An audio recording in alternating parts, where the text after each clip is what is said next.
এই একটা মাত্র অভ্যাস যদি আপনার থাকে তাহলে অন্য যে কোনো অভ্যাস না থাকলেও খুব একটা অসুবিধা নাই।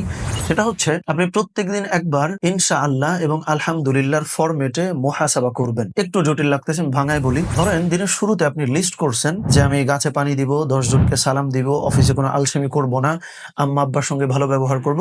সো এইভাবে করে ১০টা কাজের লিস্ট আপনি দিনের শুরুতে করছেন। তো দিনের শেষে আপনি যখন মুহাসাবা করবেন, মুহাসাবা মানে হচ্ছে নিজের হিসাব নিজে গ্রহণ করা। তো যখন মুহাসাবা করতেছেন, সো ১ নম্বর কাজ আপনি ভালোমতো করতে পারছেন, ওইটার ডান পাশে লিখবেন আলহামদুলিল্লাহ। ২ নম্বর কাজও আপনি ঠিকমতো করতে পারছেন, ডান পাশে লিখবেন আলহামদুলিল্লাহ। ৩ নম্বর কাজ যেটা আপনি ঠিকমতো করতে পারেন নাই, ওইটার পাশে লিখবেন হচ্ছে ইনশাআল্লাহ, যে আমি এটা আজকে ভালো করে করতে পারি নাই, কালকে ভালো করে করব। এইভাবে করে আপনি যদি ইনশাআল্লাহ এবং আলহামদুলিল্লাহর ফরম্যাটে মুহাসাবা তথা নিজের হিসাবটা প্রতিদিন নিতে পারেন, বিশ্বাস করেন অকল্পনীয় অভূতপূর্ব রেজাল্ট আপনি ইনশাআল্লাহ পাবেন। কারণ একটা ভালো কাজের জন্য যখন আপনি শুকরিয়া করছেন আলহামদুলিল্লাহ বলে, পরের দিন তো আল্লাহ সুবহানাহু ওয়া তাআলা বারাকা বাড়ায় দিবেন। আবার যেই কাজটা করতে পারেন নাই কিন্তু সত্যিকারের অর্থেই ইনশাআল্লাহ বলে আল্লাহর উপর তাওয়াক্কুল করলেন, ওইটা করার ব্যাপারেও দেখবেন আপনার মধ্যে যত্ন তৈরি হবে, আপনি খুব সিরিয়াস হয়ে যাবেন ইনশাআল্লাহ। সো এই অভ্যাসটা রপ্ত করতে পারেন। আর যদি মনে হয় যে এইটা আপনার কাছে উপকারী মনে হইতেছে, তাহলে ভিডিওটা শেয়ার করে আরো মানুষ যেন উপকৃত হইতে পারে সেই সুযোগও আপনি চাইলে করে দিতে পারেন ইনশাআল্লাহ।